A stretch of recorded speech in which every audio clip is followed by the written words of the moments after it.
బుజ్జి అక్క నీకేమైందక్క అలా డల్ గా ఉన్నావు? ఒరే సించాన్, ఈ రోజు నా బర్త్డే రా, కానీ నన్ను ఎవరు అర్థం చేసుకోవట్లేదు. అయ్యో ఈ రోజు బుజ్జి అక్క బర్త్డేనా? బుజ్జి అక్క నీకి హ్యాపీ బర్త్డే శుభాకాంక్షలు అక్కోయ్. గైస్ అందరూ బుజ్జి అక్కకి హ్యాపీ బర్త్డే అని కామెంట్ చేయండి. రబ్బరి గాజులు తెచ్చానే, రిబ్బని పువ్వులు. బుజ్జి అంటే చాలా కోపంగా ఉంది. ఏంట్రా ఏమైంది? ఈ రోజు బుజ్జి అక్కని బర్త్డే రా. అమ్మ బాబోయ్, గిఫ్ట్ తీసుకురాలేదు కదా. ఓరి దేవుడు, ఎక్కువసేపు ఇక్కడే ఉన్నా అనుకో, మన మీద ఫుల్ ఫైర్ అన్నమాట. గైస్ బుజ్జి కోసం నేనైతే ఏదైనా గిఫ్ట్ తీసుకురావడానికి వెళ్తున్నాను. మీరు ఈ లోపల లైక్ అండ్ సబ్స్క్రైబ్ కొట్టేయండి. చూడండి గైస్, బుజ్జి కోసం నేను ఒక సూపర్ కార్ ని గిఫ్ట్ గా తీసుకొచ్చేసాను. రైస్ సించాన్, తొందరగా బుజ్జిని ఇక్కడికి తీసుకొచ్చాయి.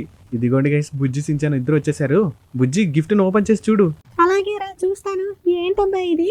నేను గిఫ్ట్ ఓపెన్ చేసి చూసేలోపు లైక్ అండ్ సబ్స్క్రైబ్ కొట్టి హ్యాపీ బర్త్డే బుజ్జిని కామెంట్ చేయండి. ఓ మై గాడ్, నాకు ఇష్టమైన సూపర్ పింక్ కలర్ కారు. ఇదంటే నాకు చాలా ఇష్టం. థ్యాంక్ యూ రా సెల్ఫీ. వామ్మో, నా బర్త్డే గిఫ్ట్ చాలా అంటే చాలా బాగా నచ్చింది. అందరికీ థ్యాంక్ యూ.